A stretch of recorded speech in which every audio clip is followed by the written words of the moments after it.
जळगाव जिल्ह्याचा गाडा ज्या कार्यालयातून हाकलला जातो त्या कार्यालयाच्या परिसरात जिल्हा अन्न पुरवठा कार्यालयाचे गोदाम, त्यासोबत तहसील कार्यालय, प्रांत कार्यालय, जळगाव सबजेल अशी विविध कार्यालये आहेत।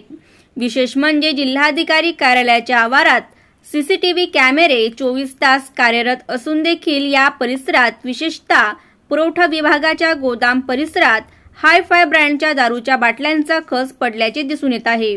मात्र या परिसरात दारूंच्या बाटल्या पोचतात तरी कशा? त्यातील दारू रिचवणारे नेमके आहेत तरी कोण? जिल्ह्याच्या महत्त्वाच्या कार्यालय परिसरात दारू आणून ती येथील कामगार अधिकारी की सबजेलमध्ये आरोपींना भेटण्यास येणारे नातेवाईक पितात का?